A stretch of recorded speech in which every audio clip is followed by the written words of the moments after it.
God arms you. He doesn't just cheer for you from the sideline. He equips the man who puts himself under his authority, and he prepares him for the mission.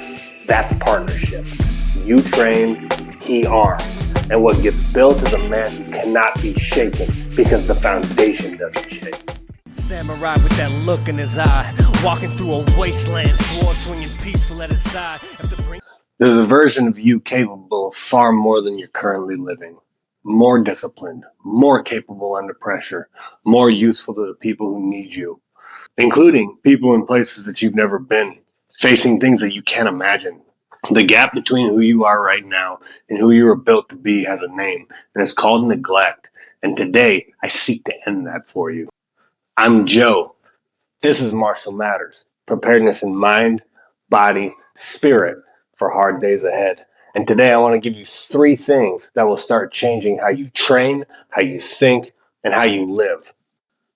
Most men are living like passengers in their own lives. Things happen to them. Circumstances call the shots. Work gets hard, so they check out. The body breaks down, and they just accept it. The family needs leadership, and they go quiet. Passenger mentality, and it's hollowing out men from the inside. Here's the shift. You are not a passenger. You were made to initiate, to absorb pressure, to keep moving, not because culture demands it, but because God designed it. When you abandon that design, you don't find peace, you find drift. And a drift is the slow death of a man who knows he could be more, but keeps choosing less. Stop waiting for perfect conditions to become the man you need to be. Those conditions aren't coming. David didn't wait until his life was stable before he trained. He was killing lions and bears long before anyone was watching. The public moment revealed a private man. What are you building in private?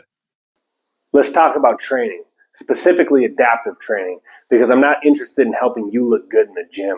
I'm interested in whether you're functional when the environment stops cooperating. Adaptive training means you perform under constraint. No equipment, hostile weather, limited sleep, injured, stressed, moving fast with no warm-up. That is the standard I hold myself to, and it's the standard that matters when hard days actually arrive. Most men train in ideal conditions and wonder why they fall apart in non-ideal ones.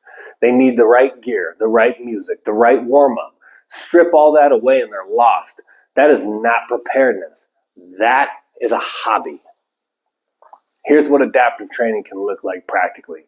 You train movement, body weight strength with progressive loading, loaded carries, explosive movement, breath control under stress. You train outside when it's cold. You train fasted. You train tired. You introduce discomfort on purpose so it stops being a surprise when it arrives uninvited.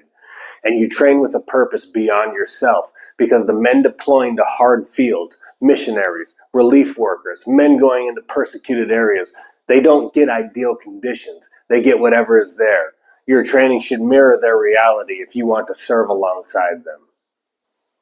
Make your body your servant, not your excuse. Everything we've talked about, the mindset, the training, it's incomplete without this, because a disciplined man with no spiritual foundation is just a well-conditioned version of someone who has nothing to stand for, and those men break under the right kind of pressure. The anchor is your relationship with God, not as a Sunday morning activity, as the foundation beneath everything you build. The men I respect the most, men who have been through real danger, real loss, real pressure, almost all share one thing in common. They know whose they are when everything else gets stripped away. Psalm 18:32 says, "It is God who arms me with strength and keeps my way secure." God arms you. He doesn't just cheer for you from the sideline. He equips the man who puts himself under his authority, and he prepares him for the mission. That's partnership.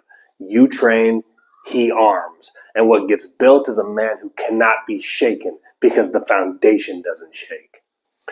3 actions this week. No negotiation. Mindset. Identify one area where you've been a passenger. Name it out loud.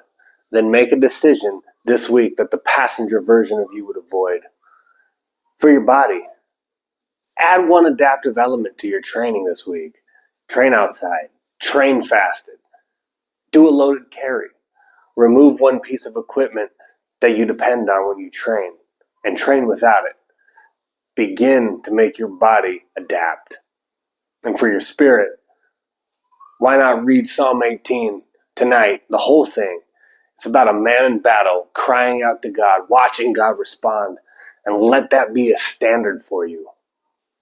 The man that you were built to be is not a future version of yourself.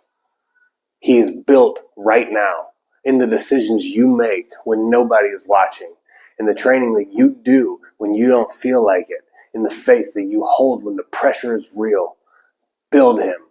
This is Marshall Matters. Hard days are coming. Let's be ready. Understand that at the moment you take a hold of the truth of it, you become an immovable juggernaut in the thick of it.